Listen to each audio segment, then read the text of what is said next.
Hi there. This is in response to Steph Stant's video, Just This.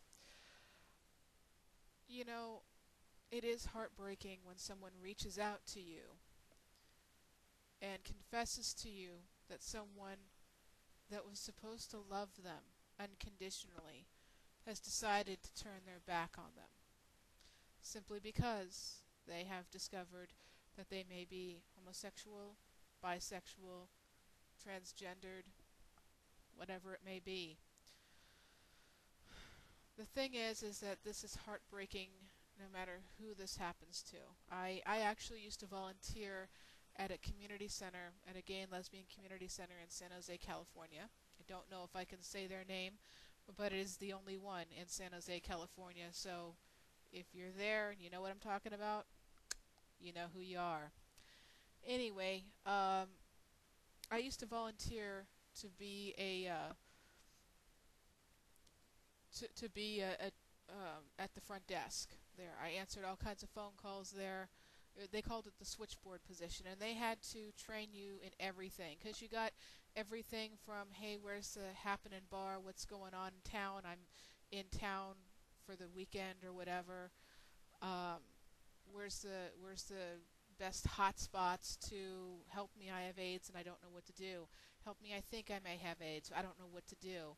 Help me, someone has kicked me out of my house, I'm a teenager and didn't know what to do. Where do I go? Where do I go for help?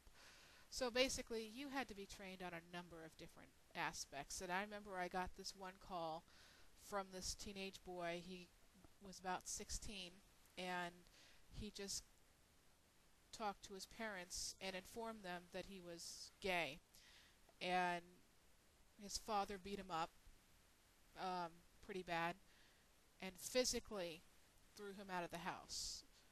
Not following, shortly thereafter, his suitcase is fully packed. And he called me, and it was a suicide call. He wanted to kill himself. Now, I wasn't trained for this, you know. I didn't want to push him off onto somebody, but on top of that, I didn't want to leave the guy hanging either, and he did threaten if I had tried to connect him with the suicide hotline, he would have killed himself right then and there. I ended up spending the entire night on the phone with him. I don't know, I thought he was okay when we hung up. He was the one that hung up with me. In fact, I had the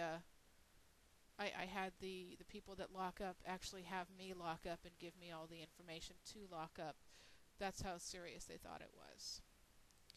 I'd say about a month later, this young kid came walking in asking for me. Well, that was very strange. I just volunteered for the switchboard. I didn't do much. I wasn't really known in the community or anything like that.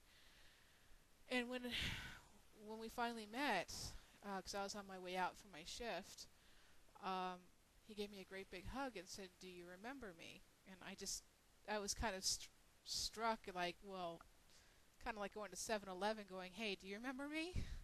I'm in a community center, man. I speak to people, all kinds of people, every day. And I saw even more people going in and out through the community center, doing whatever. There were so many things going on in that community center. It was a very lively and vivacious community center. And he had told me, he goes, about a month ago, you got a suicide phone call. I don't know if you get many of those, and I instantly remembered him because it was the first and only suicide call I had ever received.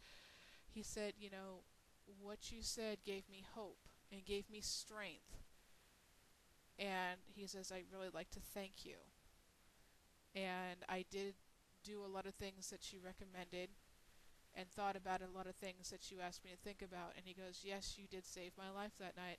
I did not tell you this, but I had a gun in my hand and was ready to pull the trigger. I think he had told me he was going to swallow some pills, I guess because he didn't want to scare me or something, but yeah, he ended up having a pistol in his hand ready to shoot himself.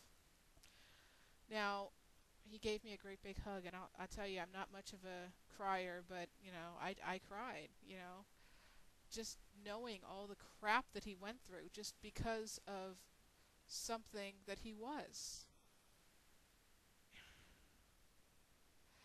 I don't understand parents sometimes. I know it can be tough for them to accept. I mean, after all, you're just telling them that you're gay and you've had a long time to come to terms with this, and then you tell them and they don't have any time to come to terms with it. I understand. But once that time has passed and everything, to disown them like that, and especially someone as young as 16, I mean, how is he supposed to make his way out in the world? Where is he supposed to go? You're just setting them up for somebody that's ready to take advantage of them and hurt them. So that's something you want to do with our nation's youth?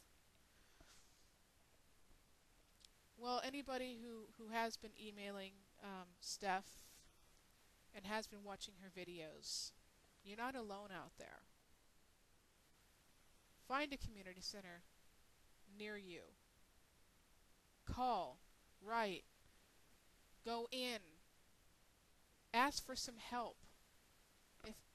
If if at worst they can't help you, they can give you advice.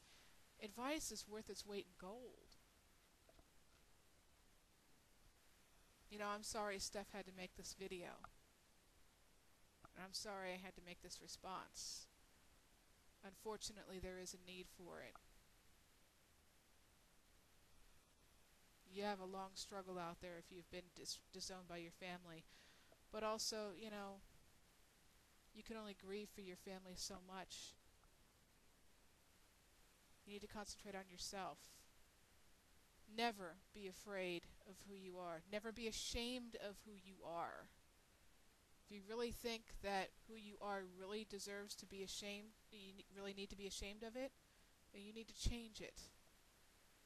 And I got news for you. Being a homosexual, a gay man, lesbian woman, bisexual, transgender,